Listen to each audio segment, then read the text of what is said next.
আজকে করলাম রুই দই রেসিপি। তো চলো কি করে করলাম রেসিপিটা, পুরো রেসিপিটা দেখে নাও। যদি ভালো লাগে তাহলে অবশ্যই লাইক কমেন্ট শেয়ার করো।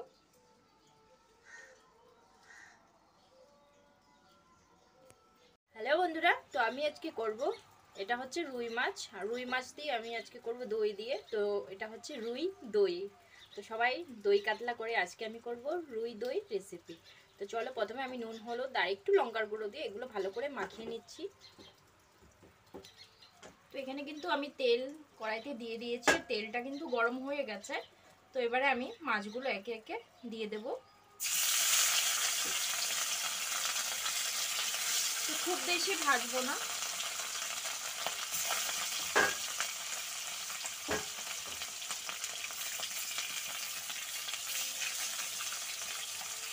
তো মাছগুলো একটু উল্টে দেব। একটু বেশি লাল হয়ে গেল, ভাবলাম একটু কম ভাজবো, একটু বেশি লাল হয়ে গেছে। তো এই পাশটা একটু কম করেই ভাজবো, নামিয়ে নেব। আর মশলার জন্য আমি নিয়েছি সর্ষে, কাঁচা লঙ্কা আর পেঁয়াজ, আর টক দইটা পরে অ্যাড করব। তো মাছগুলো কিন্তু আমার ভাজা হয়ে গেছে, তো আমি এবারে তুলে নেব। তো এখানে আমি আর তেল দেব না, আর মশলাটা পেস্ট করে নিয়েছি, আমি এবারে দিয়ে দেব। বাটিটা ধুয়ে আর একটু জল দিয়ে দিচ্ছি। তো আমি এখানে 2-3 চামচের মতো টক দই নিয়ে নিয়েছি মিক্সিতে। তো এবার মিক্সিতে আমি এটা একটু ঘুরিয়ে নেব, পেস্ট করে নিলে এটা কিন্তু পুরো হয়ে যাবে। তো এই যে হয়ে গেছে। তো এবার আমি দইটাও দিয়ে দেব।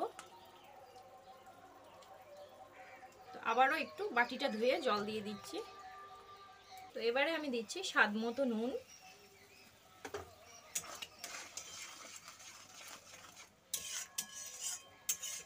দিচ্ছি লঙ্কা গুঁড়ো, একটু হলুদ গুঁড়ো দিচ্ছি,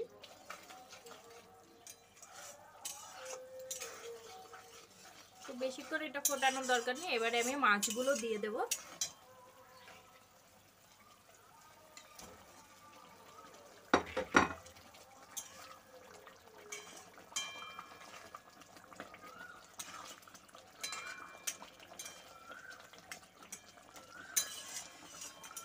তো এইভাবে একটু ঢাকা দিয়ে রাখবো। তো আমি এই সময় দিয়ে দিচ্ছি 3টে কাঁচা লঙ্কা।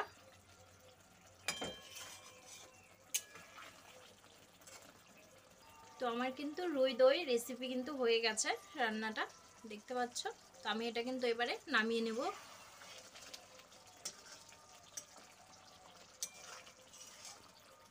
তো এই যে রান্নাটা কিন্তু হয়ে গেছে, আমি নামিয়ে নিয়েছি। তো তোমাদের কেমন লাগলো রুই দই রেসিপিটা?